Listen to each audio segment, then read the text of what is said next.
Salut la team, qu'est-ce qu'on fait aujourd'hui? Aujourd'hui on fait une réalisation de feu teinté arrière sur cette belle petite sportive méconnue du grand public, en tout cas moi je ne connaissais pas pour le coup. Une Opel VXR. Cette Opel est acquis, c'est un bon petit youtubeur qui commence à être bien connu, qui fait des très belles vidéos. Passion for Wheels. Alors, soit on le dit en français, soit on le dit en anglais. Passion 4 Wheels, c'est vous qui voyez. Aujourd'hui, qu'est-ce qu'on fait? On fait des feux teintés en médium. On a 3 teintes chez nous, du clair, du médium ou du très foncé. Il faut savoir une chose, c'est que ça passe au contrôle technique. Beaucoup de gens disent non, les feux teintés arrière, ça passe pas, etc. Si, à partir du moment où on vous voit freiner quand vous appuyez, ça passe, il n'y a aucun problème. La seule législation qu'il y a, c'est sur les feux teintés avant.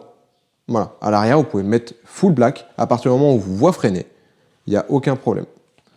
Vous le voyez, hein, beaucoup des nouveaux véhicules qui sortent aujourd'hui ont déjà les feux teintés très foncés à l'arrière. Donc on va vous montrer ça sur ce petit feu. Aujourd'hui, qu'est-ce qu'on fait aussi?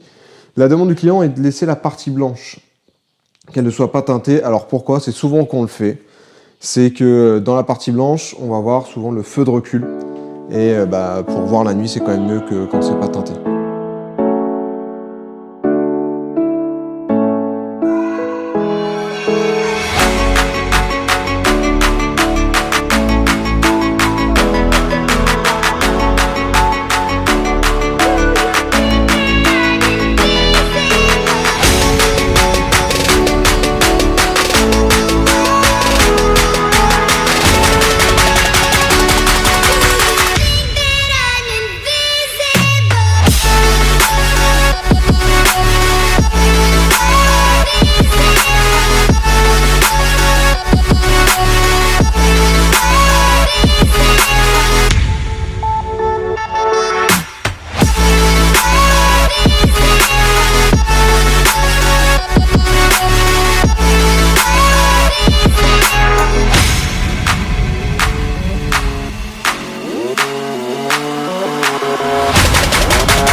Ça y est, les feux teintés sont finis. Quand on peut voir, ça a bien foncé. On est vraiment sur le médium là. On peut avoir beaucoup plus noir que ça. Du coup, ça fait un joli rouge cerise. Comme on l'avait dit, on a détouré toute la partie blanche du feu où il y a le clignotant et souvent le feu de recul. Donc sur cette voiture-là, il y a le feu de recul que sur le feu de droite. Donc on va vous montrer juste après le rendu quand on freine et quand on met la marque.